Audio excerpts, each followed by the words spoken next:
Happy Hanukkah. Oh, exciting times we are living in. Yes, absolutely. Amazing. Are you excited to dig into this? We're going to be digging into these. Let's dig into Hanukkah. Okay. I want to know what Hanukkah is about and some fun facts about it. All right. So let's dig in. Let's talk about it. So tell me, what is Hanukkah? Why are people celebrating it? Well, we're going to jump into that. We're going to talk about Hanukkah, but for us to celebrate Hanukkah, one thing that we use is a chanukiah. So why don't we show them what a chanukiah looks like? I think the first picture that comes to mind when you say Hanukkah is this thing. Yeah. What is this thing? This is a chanukiah. It's not exactly the same as a menorah. A menorah can actually refer to any lamp, but a chanukiah specifically a lamp that we remember Hanukkah by lighting each of these 8 candles for 8 days of Hanukkah. And is this in the Bible, this story? Do they tell us to light this? Well, so that's a great question. There are no mentions of Hanukkah in the Tanakh because Hanukkah happens in between the Hebrew scriptures and the New Testament in the intertestamental period. So if you want to find out about Hanukkah, you need to go to the book of Maccabees, the first Maccabees. Okay. I thought it was called the Mid-Testament. Intertestamental, We have a New Testament, guys. The Apocrypha. Okay, the Maccabees in between the 2 testaments. Interesting. So there's a story there. Yes. And because of this story, we have this lamp. And to this day, Hanukkah is celebrated. Now, we also see mention of Hanukkah in the New Testament, but we'll get to that after. Interesting. Hanukkah is a story that was based during a time in history when, let's just say, the Greek Empire and Greek culture was sweeping the world. And so as Jews were assimilating, this is going on, there was a rise of a king, Antiochus Epiphanes. And this king was the king over a Greek community, the Seleucids. And essentially, he comes into the temple and around the temple practices, and he forbids basic things like circumcision and sacrifices in the temple, things like that. Wow, you explain things very good. So we have this temple, and we have this king who doesn't like the Jews? Well, or is it rules for the whole society? Well, see, you have to understand, he could have been, there's a form of probably not liking Jews that could have also been going on. But think about it this way. A lot of what the Jews were observing was antiquated. It was old worship. It wasn't the new ways. And they wanted to institute all these new ways.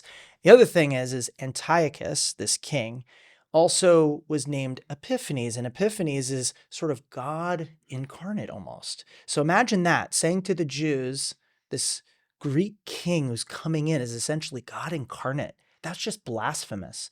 And so what he ends up doing is going into the temple and he takes idols like Zeus and other idols, and he goes in and they sacrifice a pig on the altar in the temple. And as Jews, we don't like pigs.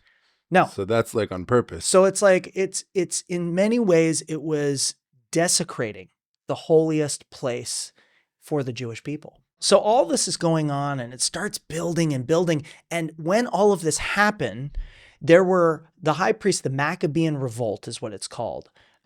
Basically, what we see is they are outraged by what's happening. The Maccabean being the Jews?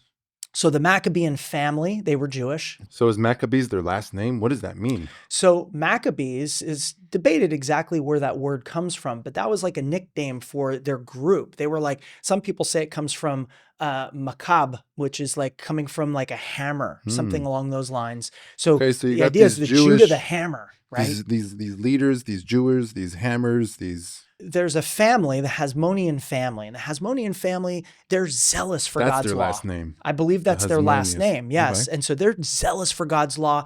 And what happened is when this pig was sacrificed on the altar and when the temple was desecrated, they rose up. They were boiled up. Oh, they were upset. Oh, I can imagine. I heard that, there was one of them was killed as he was offering on the altar, one of probably one of the Greek priests or whoever was offering to these false gods. And the Jewish zealous leaders said, enough is enough.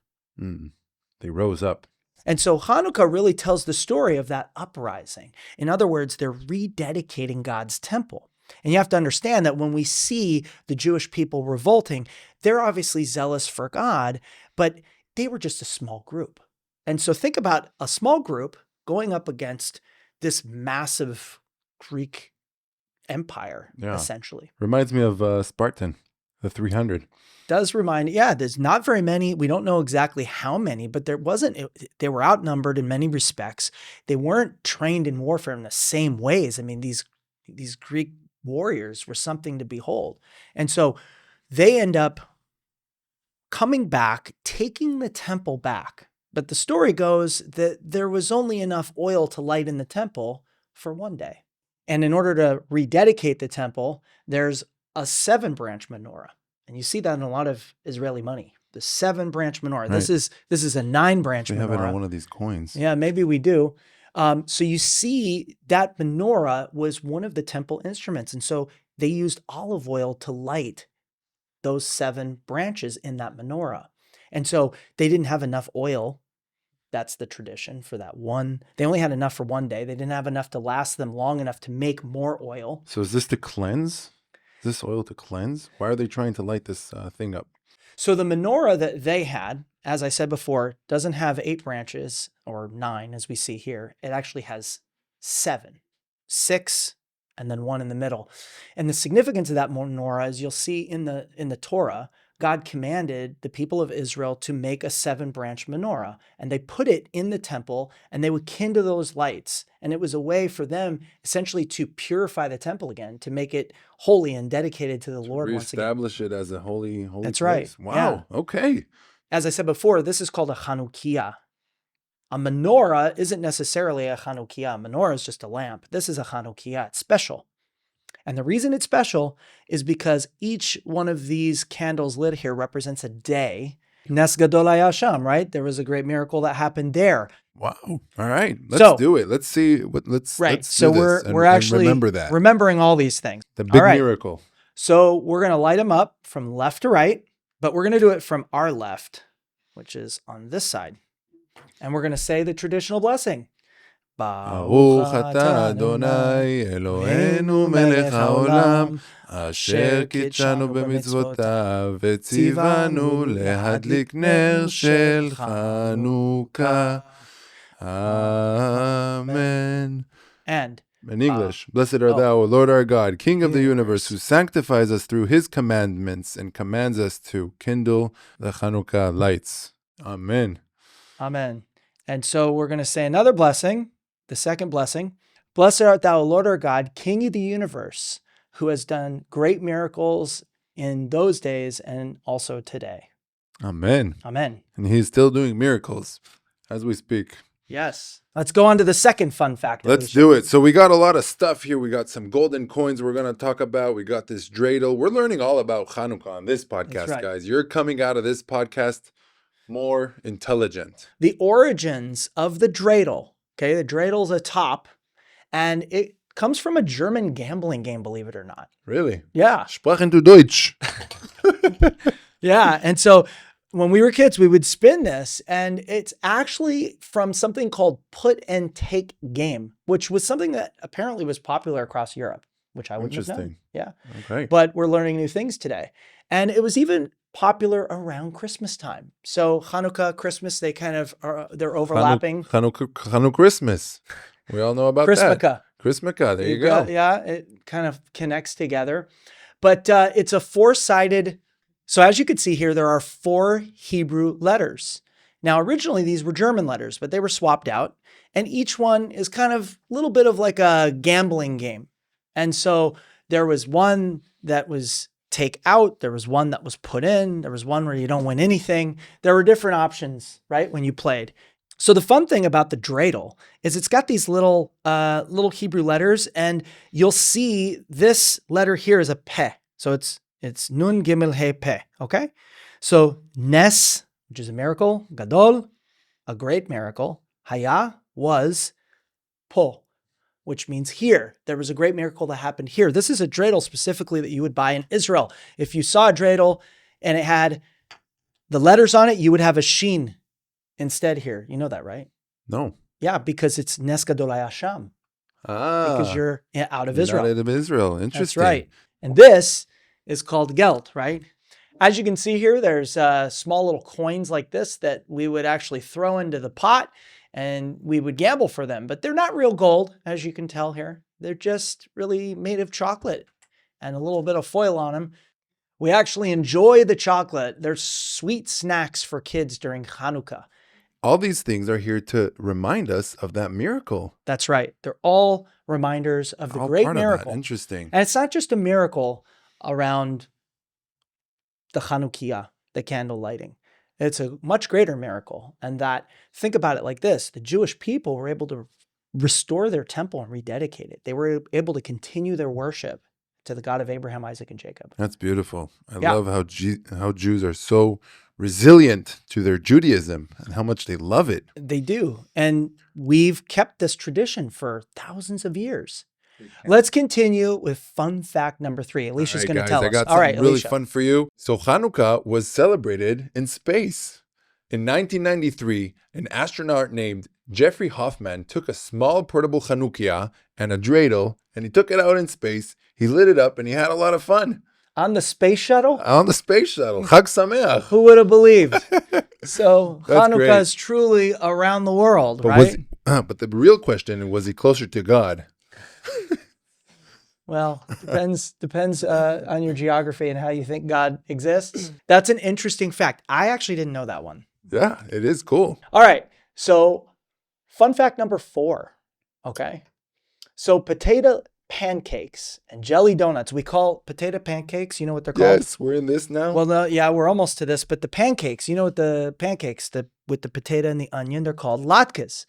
So we eat latkes every year. We eat donuts like this. They're all fried in oil, the stuff that they had to light the candles with. Moroccans eat it, right? Doesn't it come the Moroccan Jews make I those? I think there's different traditions. Yeah, there's definitely different traditions. Latkes are pretty popular. And, sometimes you'll eat a latke they're really good. They're almost like hash browns. I love latkes. It's one of my favorites. But jelly donuts, we're going to get to those in a second.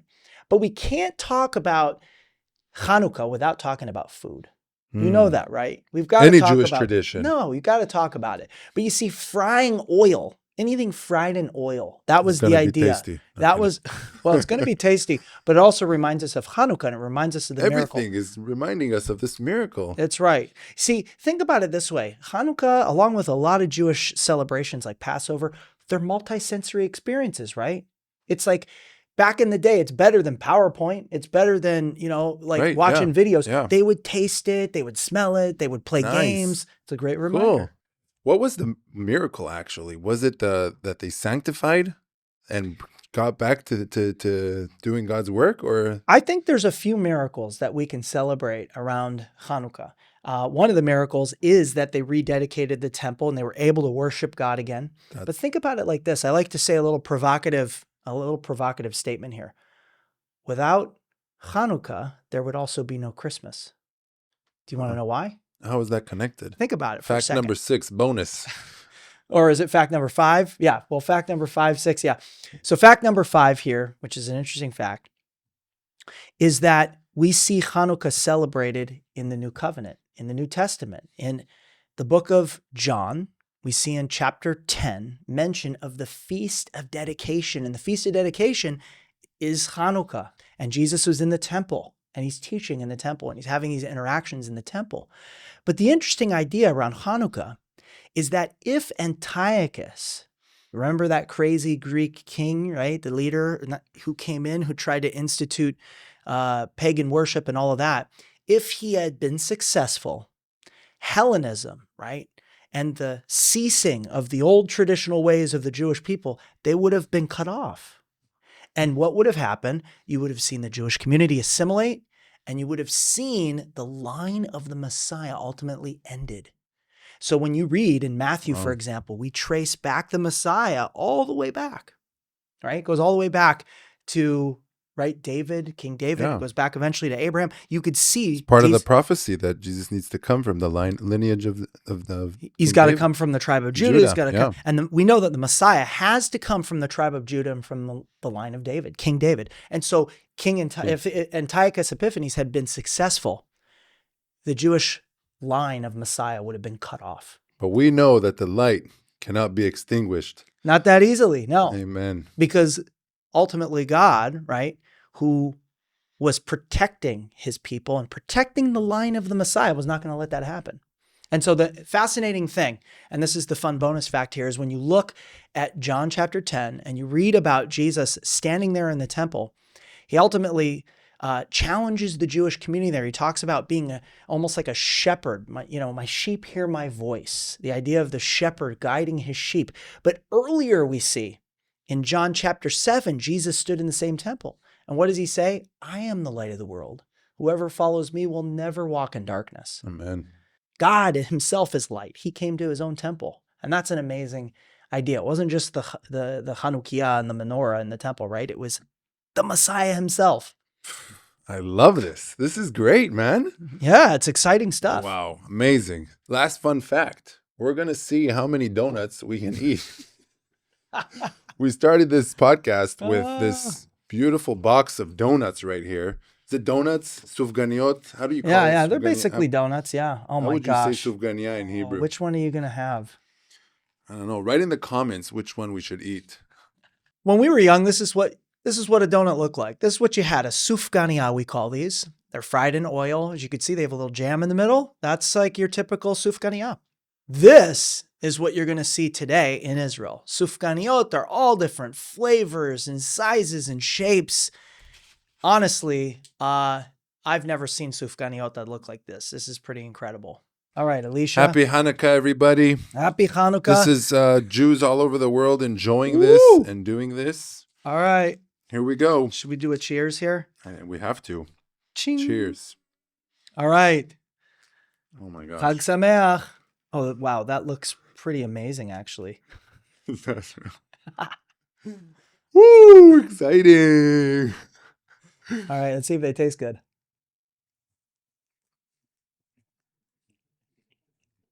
Oh, wow. They taste better than they look. This is really good. So thank you guys so much for watching. If you like this type of content, please don't forget to leave a like, a share, and a comment. We're going to see you guys on the next one. Aaron here is going to continue to give us great value on these podcasts. Thank you so much for teaching us, and have a happy Hanukkah. All right. Maoz zu Yeshua.